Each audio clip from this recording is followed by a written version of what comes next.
Cody Cox here, and I was thinking, I ran across um, a survey, I guess it was a study, of whatever you want to call it, a couple days ago, and it was talking about why people just abruptly quit their jobs. What happens when somebody just makes a decision that I'm quitting, I'm done, and they may not have a new place to go to, and it happens. I never really thought that that's a good idea to, quit a job without something lined up behind that. But people do it. And they did this survey here. They surveyed about 50 people who, just abruptly quit their job and tried to come up with a reason, what their thoughts were, what their reasons were when they quit their job. And they found out some interesting things. And the reason this kind of touched me is because I see myself or saw myself in these things as well. So, the first one that is on this list here that I've got here is called Sunday night anxiety. And of the 50 people they surveyed, 47 said this was one of the reasons that they quit. And, I know because, Sunday nights were one of those nights that I always had this anxiety. I used to call it the Swan days, which basically was that Sunday evening, ready for Monday morning thing, the Swan days. And I hated it because I just knew that, I had to go do that day job tomorrow morning and the commute and everything that occurred with that. Uh, Now, one of the ways I mitigated that years ago, and some of you guys might remember this from years ago, I used to do these weekly emails that I sent out to my entire big database. And so I did that on Sunday evenings and tried to time that it came out late Sunday night or early Monday morning for people coming.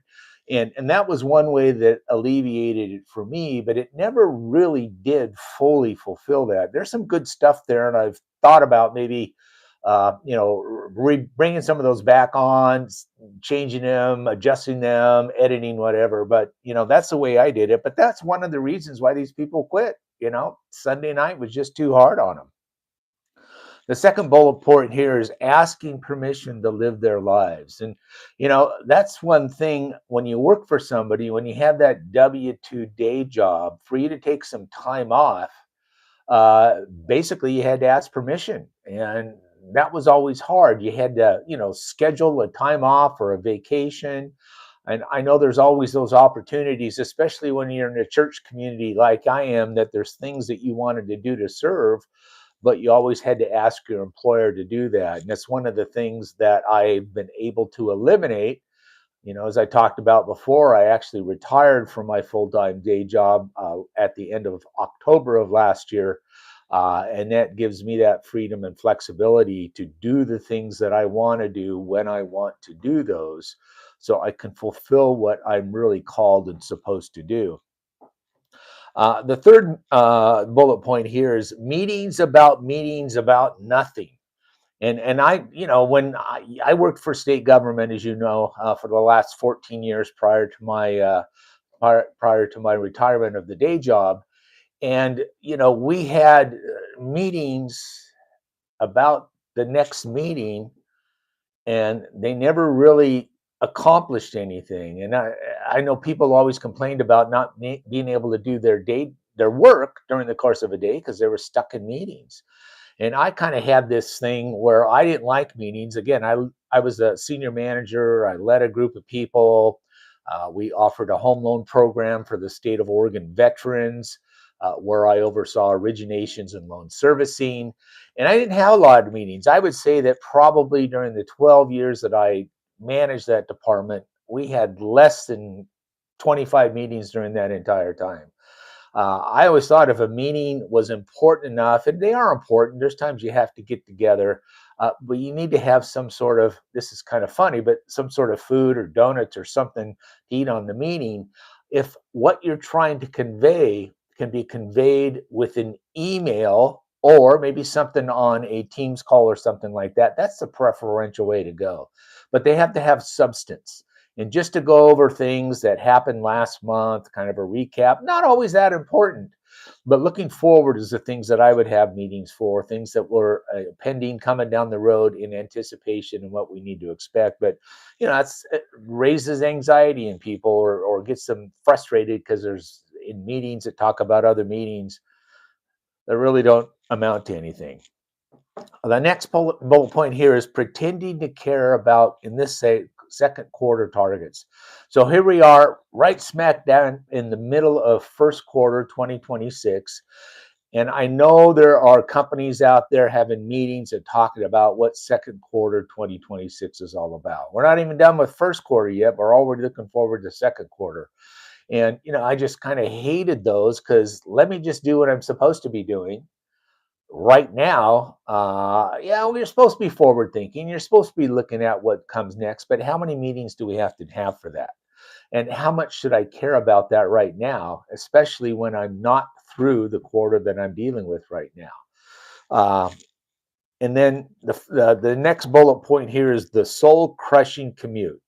Now, I used to live about 45 minutes away from where my offices were in Salem. And every morning I had to get up early. I had to get onto a transit bus and scream down the freeway. And it was good that I didn't have to drive all that time, but nevertheless, I was on somebody else's schedule. I had to make sure that I didn't miss the last bus that would get me to my office on time. But there's a lot of people that still have to drive to get to their work. I had to make a quick drive this morning to take my wife into her job. She serves at our church, and it was very, very busy this morning. And most of those people, I think, were not commuting within the community I live in, but heading up to Portland. I live in Salem now, and all these people were driving up to Portland, which is a 45 to 50-minute drive if the traffic's good. And I'm just thinking, how much do they do every day to do that? And how, just as it says here, soul crushing. Obviously you can play something in your car, some sort of educational thing, learn another language, personal development type things. But, after a while, after years and years and years of that, it just sucks their soul right out of you. And then the final one here that talks about is being on from 9 to 5 or 8 to 5, actually, regardless of what the actual work is. You have to perform. You have to be on. You have to bring something to the table all the time. Now, the reason why that's hit me, all these 6 bullet points that I talked about, is because, as I mentioned, I retired at the end of October. Obviously, November, December were kind of holiday times, which were always good with family and friends. But now I'm able to do really what I want to do when I want to do it. And my focus, as if you've seen any of my previous videos, my focus again is co-managing this note fund for Bridge City Factors, which is our note investing management company. And so I get to do what I want to do when I want to do it, which right now is focusing on this. But if there's an event that I want to attend, like today, there's a lot of training things that are on my calendar that I want to make sure I want to attend. I get that opportunity to do that for my own benefit, the benefit of my family, and the benefit of those that I care about. Now, obviously, having a day job brings an income source that benefits yourself and your family, but it's at the expense, at least, of these 6 things that I've talked about. So what I guess I'm also trying to say here is there's a better alternative. And again, I would not advocate somebody quitting their job without moving into something or having something already lined up to move into. But I would say is that if you start planning now, and I'm a big advocate of passive income, and our fund that we have brought to the market is totally about passive income for our investors. And maybe on a subsequent video, I'll go on my little rant about how to create passive income, what I think people need to do with regards to preparing for this whole so-called magic day called retirement, where they move from living off cash flow into living off assets. But that's for another day. But anyway, I just encourage you that there's another way to do it. There's another way to keep your soul. There's another way to attend to the things that you're called to attend to, or that you like to attend to, things you want to do. And so, if there's any way I can help you with that, I would encourage you to give me a call. Let's talk about it, or shoot me an email. My email is Cody, CODY, at bridgecityfactors.com. And again, you can always look at our website, bridgecityfactors.com, and also take a look at it, especially maybe next week. We've got some new things that we're going to apply to that under the resources tab. My son and I, who co-manage the fund with me, we've been putting together kind of a blog, some things that are, I think people don't realize when they get involved in certain aspects of the note industry. Uh, but I think this is a little different than what you have seen maybe in the past. We don't have an interest in training or teaching or mentoring, none of that sort of stuff. There's guys out there that do a much better job than I do, and I encourage you to look at what they've done.